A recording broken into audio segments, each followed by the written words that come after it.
Welcome to Atarashi Hinode by T3 Solutions. In this tutorial, let us go through the numbers in mathematics, that is through real numbers.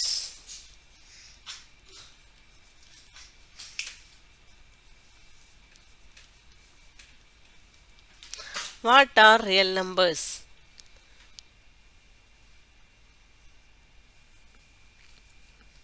Let me explain this with the help of a number line.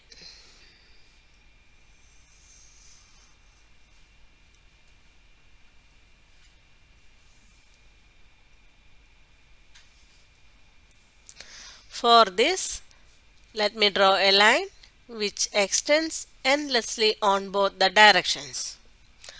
Now what about the numbers on a number line? The numbers 1, 2, 3, 4, etc., which are used in counting the objects and are known as counting numbers, also known as natural numbers.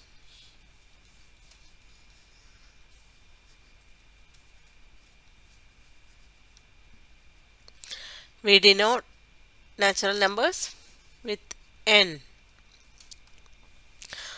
Now, where do these numbers lie on the number line? Let me mark these numbers on the line in such a manner that the distance between any two consecutive points is of unit length. 1, 2, etc.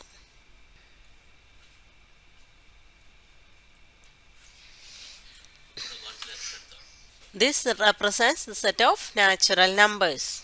These natural numbers along with 0 are whole numbers.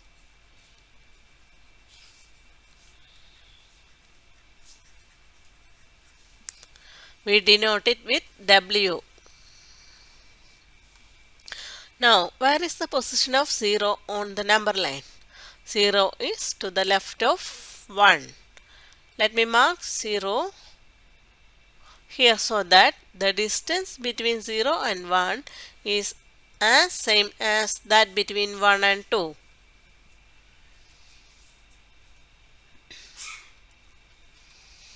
Here the natural numbers along with 0 are whole numbers. Now what about the numbers to the left of 0? The numbers to the left of 0 are negative numbers. So we can write -1, -2, -3, etc. Natural numbers 0 and the negative numbers together are called integers. We denote this with Z. Now let me mark these numbers to the left of 0. That is -1, -2, etc. Here also the distance between any two consecutive numbers is 1 unit.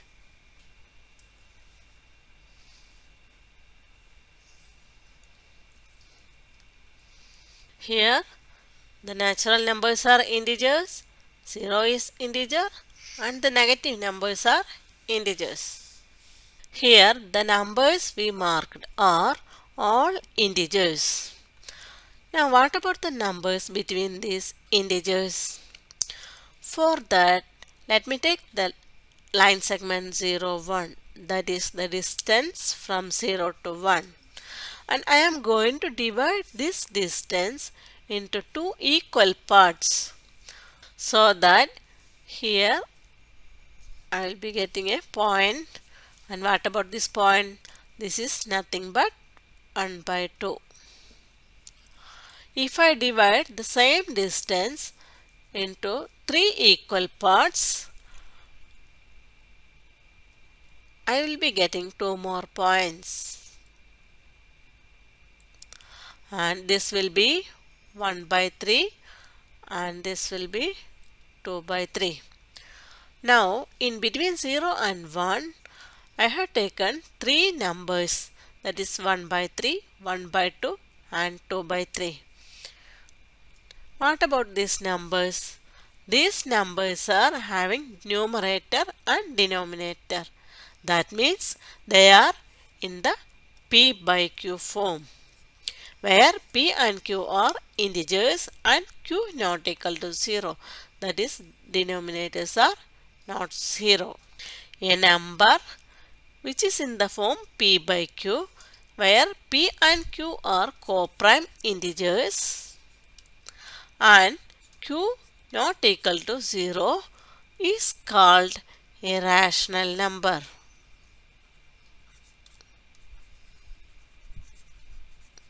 And we denote it with Q. So we can say all these three numbers are rational numbers. Now what about co-prime numbers? Two numbers are said to be co-prime if they have no common factor other than 1. Here one restriction is given, that is Q not equal to 0, because division by 0 is not defined. Now let us check the decimal expansions of these rational numbers 1 by 3, 1 by 2 and 2 by 3. We know that 1 by 2 is equal to 0.5. What about 1 by 3 and 2 by 3? 1 by 3 is equal to 0.333 etc. And 2 by 3 is equal to 0.666 etc. In the decimal expansion of 1 by 2, the digit after the decimal terminates. So we can say this decimal expansion is terminating.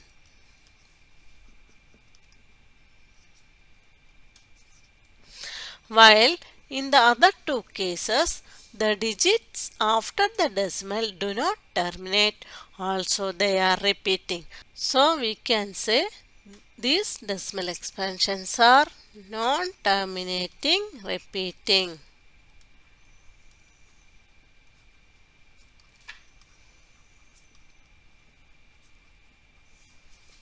Or non-terminating, recurring. Here after the decimal place, the number 3 is repeating. So we can write this again as 0.3, putting a bar above the digit 3, or again as 0.3, putting a dot on the top of the digit 3. We can write the same here also, that is 2 by 3 is equal to 0.6 bar or equal to 0.6. Here in both these cases 1 by 3 and 2 by 3, after the decimal place only one number is repeating. Let me take one more number, that is 3 by 13. Since this is in the form P by Q, it is also a rational number and its decimal expansion is, this is equal to 0.230769, 230769 etc. Here also after the decimal place the digits do not terminate. Also we can see a pattern here, that is the digits 230769 are repeating here. So we can say this decimal expansion is also non-terminating, repeating.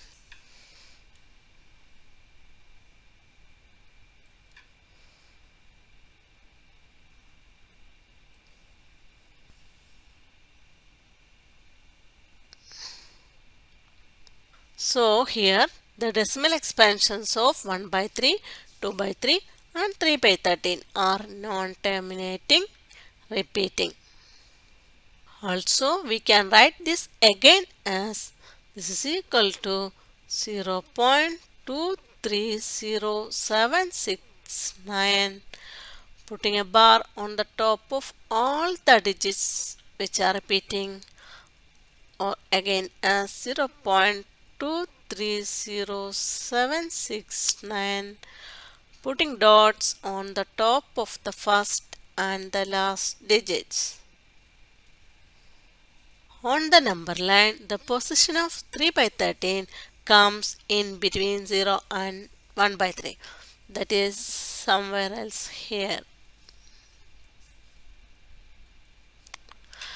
Now, I have taken only four rational numbers between the integers 0 and 1. In that, one number is having a terminating decimal expansion and the other three are having non-terminating repeating decimal expansions.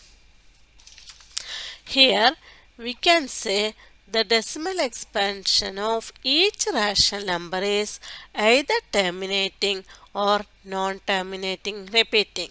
Now let us check whether the integers are rational numbers or not. For that, let me start with the natural numbers. We can write the number 1 as 1 by 1, 2 is equal to 2 by 1, 3 is equal to 3 by 1, etc. 0 also can be written as 0 is equal to 0 divided by 1, equal to 0 divided by 2, equal to 0 divided by 3, etc. And the negative numbers, negative 1 is equal to negative 1 divided by 1, negative 2 is equal to negative 2 divided by 1, negative 3 is equal to negative 3 divided by 1, etc. Here we could write all these numbers in the form p by q, where p and q are integers and q not equal to 0. That means all these numbers are rational numbers. That is, the integers are rational numbers. Here on the number line, we know that the numbers 3 by 13, 1 by 3, 1 by 2 and 2 by 3 are rational numbers. Also now we know the integers, that is 1, 2, etc., 0, minus 1, minus 2, etc. all are rational numbers. So all the numbers we have marked on the number line are rational numbers. But don't think only this much rational numbers are there on the number line. There are infinitely many rational numbers between two distinct rational numbers. Also, it doesn't mean all the numbers on the number line are rational numbers only. There are other numbers also.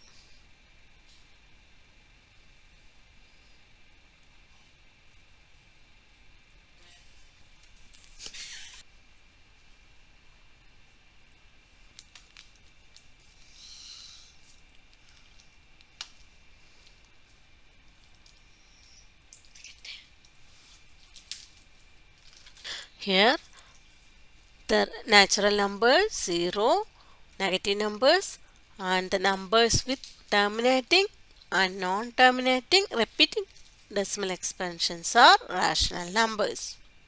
Now let us find the positions of other numbers on the number line. For that,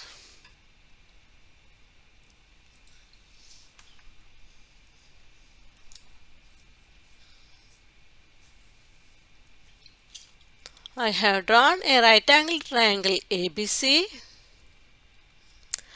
right angled at B. Here AB and BC are of unit length. We know that AC is the hypotenuse. What is the length of the hypotenuse AC? Using Pythagoras theorem, we can find the length. The square of the hypotenuse of a right angled triangle is equal to sum of the squares of the other two sides. That is, here AC square, that is equal to AB square plus BC square. Here we know that AB and BC are of 1 unit. So this is equal to 1 square plus 1 square, that is equal to 1 plus 1 equal to 2. Therefore, AC is equal to root 2. So here we are getting the length of this hypotenuse as root 2. Now what about this number root 2? Can we mark this number on the number line? Let us try. Already we know that here the distance from 0 to 1 is 1 unit. So taking this line segment as one side, I am going to draw a right angled triangle here. Let me draw a perpendicular of unit length to this point and join these 2 points. Now this is a right angled triangle, right angled at this point, and here it is 1 unit. Already we know this is also 1 unit. It is the same as the right angled triangle ABC I have drawn.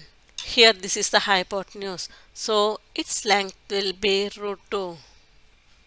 Now using compass, taking this distance as radius, draw an arc.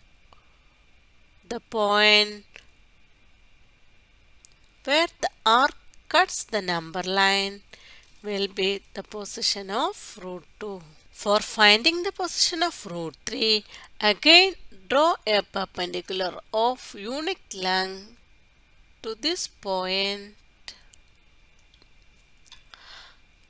Join these 2 points. Again here we have a right angled triangle, right angled at this point with sides here root 2 and 1. We know that here this is the hypotenuse. Again using Pythagoras theorem, we can find the length of this side. That is hypotenuse square is equal to root 2 square plus 1 square. That is equal to 2 plus 1 equal to 3. So the length of this hypotenuse is root 3. Using compass, as we did before, take this distance as radius and draw an arc.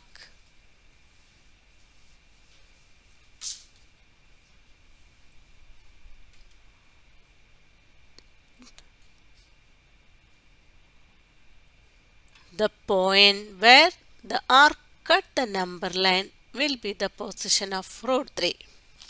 Similarly, by constructing square root spiral, we can find the positions of other numbers also.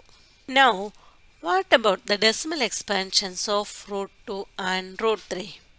Root 2 is equal to 1.41421355624 etc.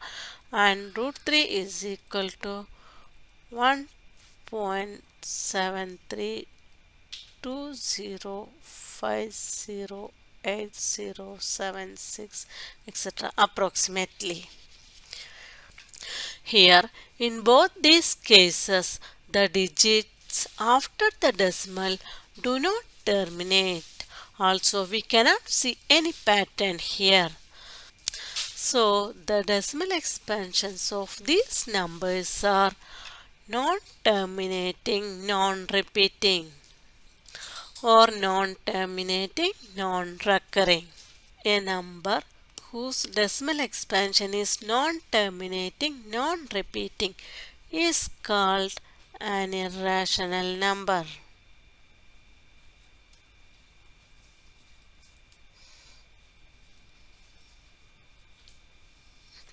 And we denote it with P.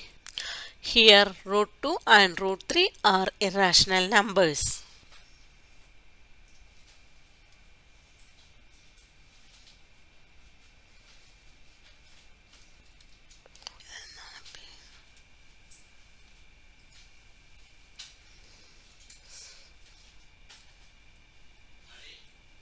This represents the set of irrational numbers.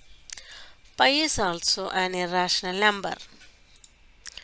Hence, natural numbers, 0, negative numbers, and the numbers with terminating and non-terminating repeating decimals, that is rational numbers and irrational numbers taken together form the set of real numbers, and we denote it with R.